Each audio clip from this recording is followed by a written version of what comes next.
Hey,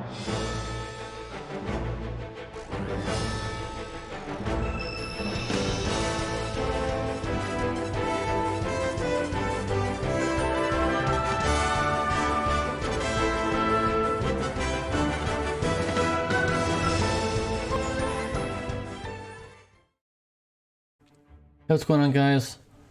Welcome to the Final Fantasy PFX's video, and this is time for the review section of my channel. So, if you just want someone who's just going to tell you all the sweet things you want to hear and all the, positive everything, then this is not the channel for you. Apparently, I'm just a whiner, complainer, that I am being objective, I'm being down the middle, I'm being non-biased, I'm not being positive, I'm not being negative.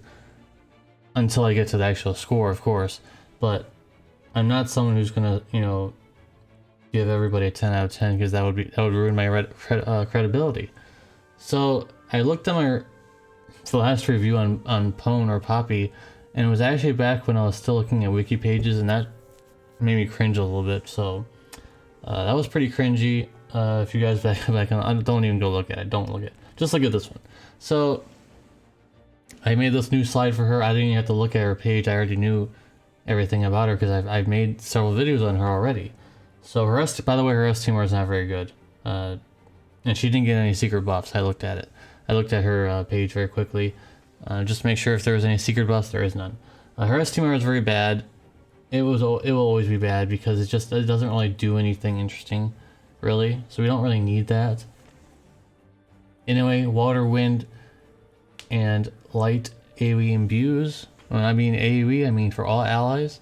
Plus elemental boosts. Those elemental boosts gets upgraded if you use her cooldown ability that you want to be using very often, because it's basically one of her cooldown abilities that gets her triple cast is basically it unlocks her better kit. Basically, it upgrades all of her moves basically. So she has LB fill rate buffs, and LB damage buff, stat buffs, as you would expect from a support, and all types of mitigation. She has all three types, and higher stat buffs on her limit burst, imperils on her limit burst, and higher elemental boosts on her limit burst. She has stat break resist for all allies, and also elemental resist buffs, which are quite nice. She also has a cooldown where basically your cover tank, or anyone you choose that you selected basically won't die for that one turn. It gives them mitigation, it gives them auto re-raise, it gives them a lot of elemental resistance and things like that, so it's pretty good.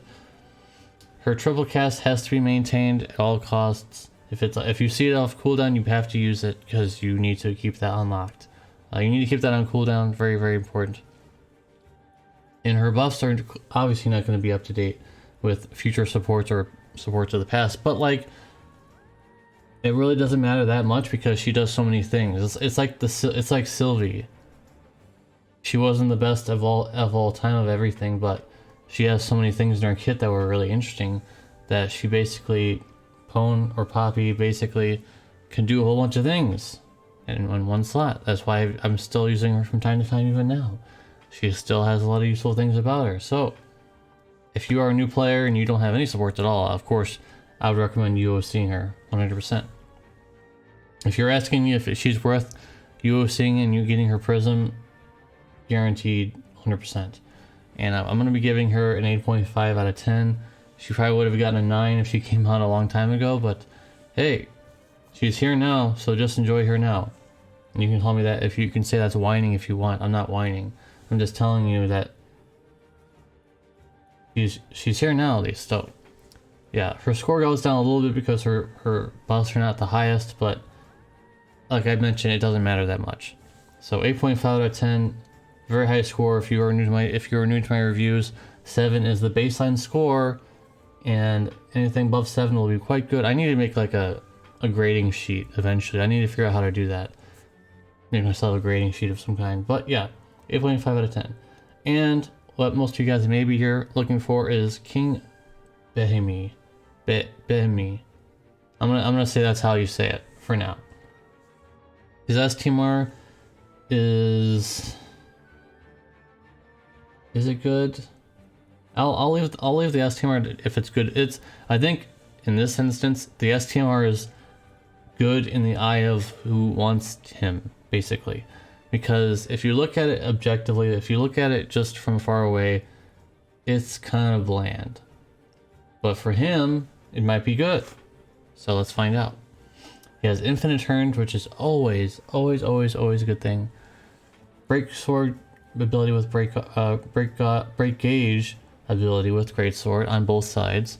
He has status ailment and also status break resistance for allies. Plus, he has some other things.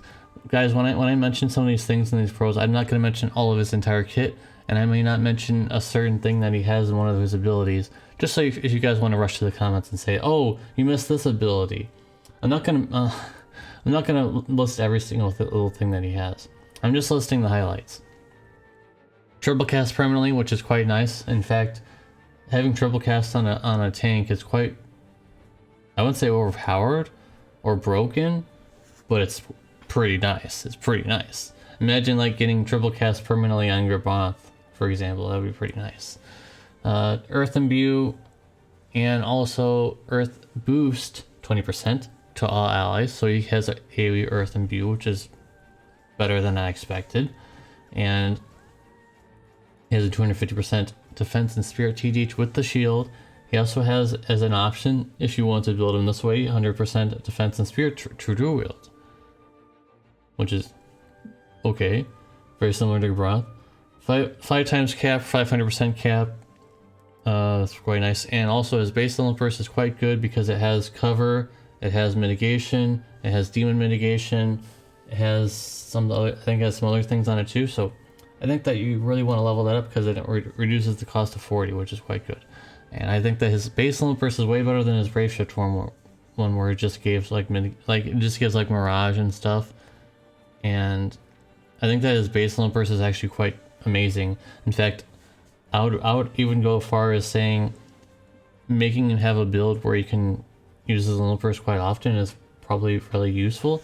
And to help with that, he has a counter where it allows him to counter, similar to Cecil. If you remember Paladin Cecil, he can give level burst gauge to everybody when he counters. It's very similar to that, except this one may be a little bit better. It actually is very similar to Paladin Cecil. I assume that it's very inspired by that counter ability. 30% physical and also 50% magical evasion. You might be thinking, hey, he has 50% magical mitigation, evasion. That's pretty good, right? Well, not so much.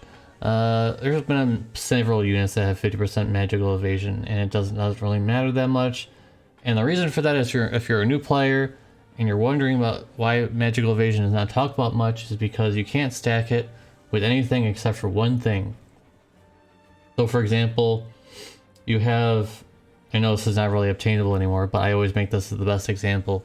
You have more to get on S-Team-R from the Dragon Quest collaboration. It's a rod that has 30% magical evasion. So if you equip that to this guy, I'm not saying you can equip rod, I'm just saying it as an example here. Hypothetical. Now he has 80% magical evasion. Now you can't do anything else. You can't increase it any further. So you get one thing. It's a one thing. It's like putting your hand in the cookie jar and you get only one cookie. There's only one cookie in there, and that's all you get. So that you can't stack it any further than that, and I doubt that's going to be changing anytime soon. So the 50% magical evasion is just a little niche thing. Maybe he'll miss a magical attack every now and then, maybe. 30% physical evasion is quite nice, and in fact, I'm going to segue this into his vision card, which I think is quite good, because the evasion is 20% on his vision card, and it's not tied to the last ability like you would expect. In fact, the last ability is just, I think it's just some defense TDH, which is good too for him, but not really necessary for anyone else. But 20% physical evasion is already makes a top tier vision card for me, especially since if you are struggling and you're not really a new player maybe, but you don't have a lot of evasion, because getting 100% evasion is kind of like a climb. It's actually like the hardest climb in the entire game to get 100% of physical evasion. So 20% on a vision card is already pretty good, and it's actually way better than Locks, who is at the last ability and only works for certain units. So I just wanted to segue that really quickly. And his Brave Shift form, he has 4 different chaining families, which is quite good. Plus he actually can imbue himself with earth, like I said, on both sides. So Yeah, he's only stuck to Earth, but at the same time, he can birth imbue everybody, so it's kind of like a combo. And he can work with so many chaining families. He has four of them. He has a bolting strike cooldown of 80 times, and also 150 times mod move. By the way, all these are defense scaling, just so you guys know. There was some misinformation going around where everybody said that he was just attack. But that was probably before the wiki page was complete. But he is defense scaling, just so you guys know. Quite good. I already mentioned the mounting rage counter ability. And 130% Earth Imperial on his Brave Shift Lumers. I think that's the only reason why you would use that. I had to actually like comb through his entire kit several times to find cons. Like, he just seems like a pretty good tank. Like, it's hard for me to make up a con for him because honestly, it doesn't seem. He just seems like a pretty good tank. The 10% physical accuracy decrease is just that's obviously bad. That was the gimme. That's the bad one. But you don't need it. Physical accuracy decrease and increase is kind of niche, and in fact, it's only applicable in one fight currently, as of this video. If you're watching this like a year in the future, I don't know why you would be, but maybe by then it would be useful. But as of this video, as of me saying this, it's not very useful, only for one fight, and you don't even really need it because you can just make TDH units for that fight. You'll just have to see how good defense TDH is. We kind of knew how it was with Demon Rain, where it was decent, but this guy is not the same as Demon Rain. He's kind of like a way different Demon Rain. He doesn't have attack counters, and that's not even very useful anymore anyways.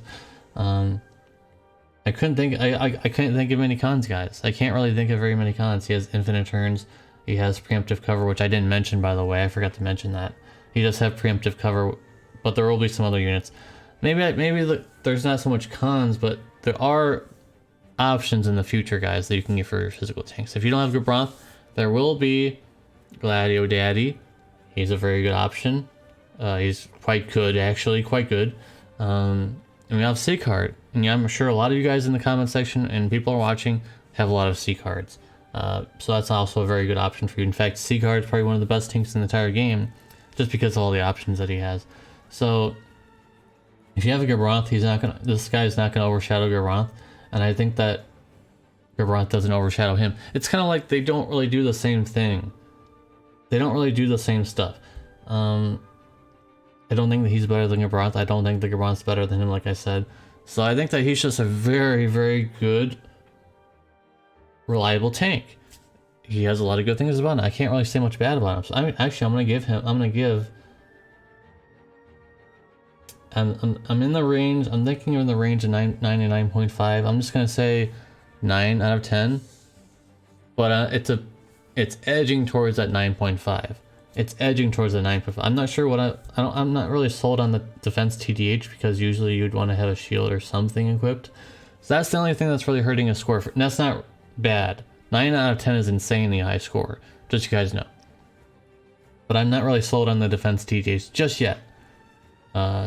Maybe later I'll be sold on it. I'm not really sold on it right now because I don't know how well it's going to work in this day and age when you'd like to have a shield and stuff like that. So we'll have to see. Of course, he can equip shields like I mentioned, but it's not. I don't know. We'll have to see. Anyways, guys, thank you guys for watching. This is my review. If you liked my review, please subscribe to my channel if you've been holding off and subscribing. I know that I've earned your maybe I've earned other people's subscriptions in the past with some videos, and hopefully this will earn your subscription to this channel now with this video. Thank you guys for watching. Leave a like if you liked this video. Leave a dislike if I'm complaining and whining, apparently. And I'll see you guys in the next one. Peace.